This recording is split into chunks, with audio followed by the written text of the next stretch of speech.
Hello and welcome, friend. I'm Thorn the Scald, a master of history plundering the past one raid at a time.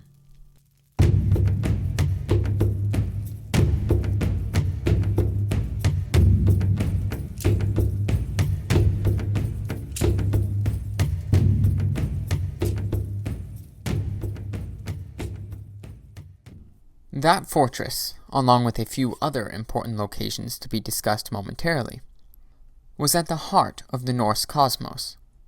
Its Old Norse name, Midgard, means middle fortress, but while the word Garðr means fortress, it can also be translated as yard or even garden. It simply refers to an enclosed space. And it was indeed surrounded by water, within which swam the fearsome Midgard serpent, and beyond that sea, the land of the giants. Nevertheless, this was a particularly special place in the Norse cosmos, because it's where humanity dwells. After all, the gods didn't create such a fine piece of real estate to lie empty. It needed inhabitants. So when 3 of the gods were out on a stroll in this lovely land, walking romantically along the beach like good lads do, they decided to give a couple of trees some extra features. It may seem odd to learn that humans came from trees, but the idea that humans and trees share an intimate connection is actually quite old. There is indirect evidence of tree trunk coffins being used in the North as early as 2400 or 2000 BCE, and both oak coffins and rock carvings from the 4th century BCE show that the idea continued for quite some time.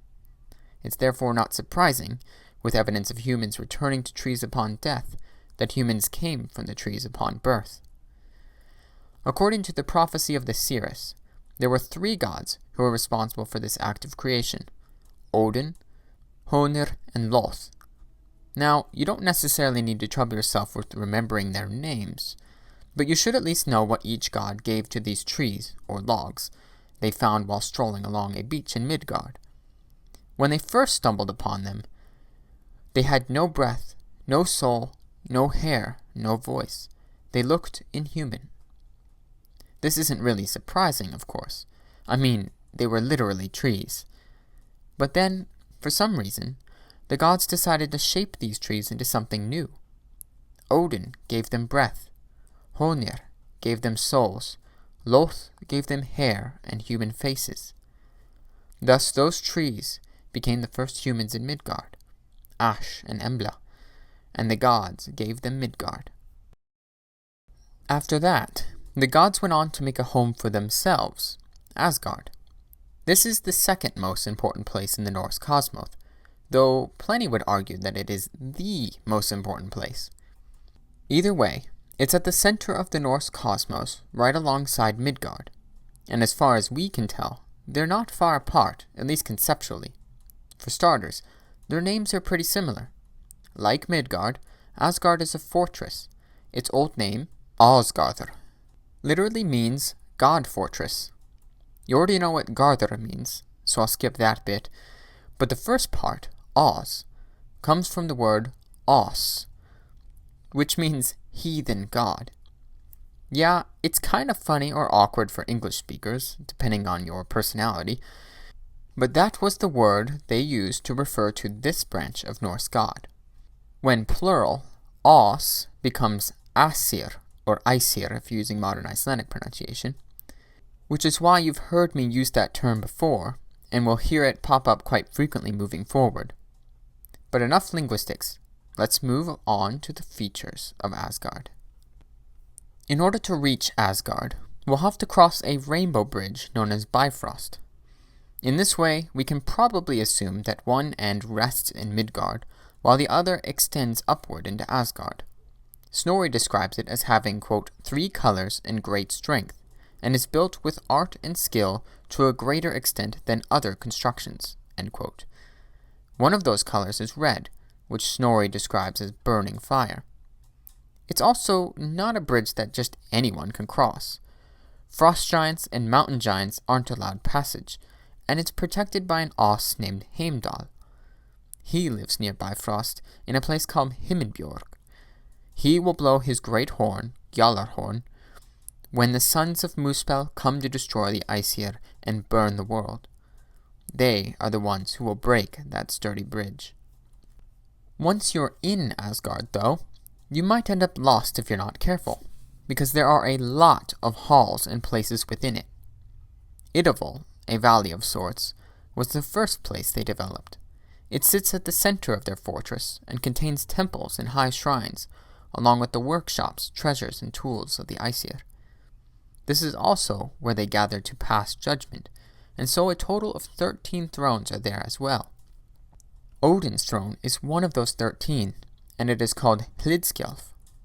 From this place Odin can see all over the world. The most famous place in Asgard, though, is Valhalla, which also belongs to Odin. We'll talk about it more in a later lecture, but it's the Hall of the Slain. Warriors who fall in battle go here so that they may fight on behalf of the Aesir when the sons of Muspel come. But there are still many more places in Asgard. Himinbjorg, which we mentioned earlier, Vingolf, which is the beautiful sanctuary of the goddesses, Gimle, the bright hall for the virtuous, and many residences of the gods themselves, such as Thrudvangar for Thor and Folkvangar for Freya.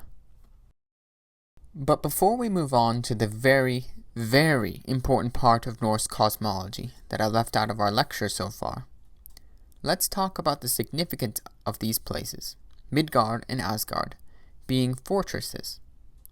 You might remember from lecture 1.3 that there were somewhere around 1,500 fortresses built in Scandinavia between 400 and 550 CE. These structures are naturally associated with war, and have alluded to a mythological war between the Aesir and the giants of Muspelheim a few times already, a war that will destroy the cosmos and usher in an era of rebirth. We'll talk about that more later on, but the point for now is this. The fortress-dotted landscape of Scandinavia, both before and during the Viking Age, is reflected in their cosmology. In both cases, the heart of civilization is a fortress, Midgard and Asgard, while the outside world is a chaotic wilderness filled with potential enemies, the giants. The Aesir interact with the giants both peacefully and violently, just as the inhabitants of each fortress in Scandinavia would have with those beyond their own enclosures. In other words, it's not random. Places like Midgard and Asgard were intentionally conceptualized as fortresses because that's the world that many of them actually lived in, or were at least familiar with.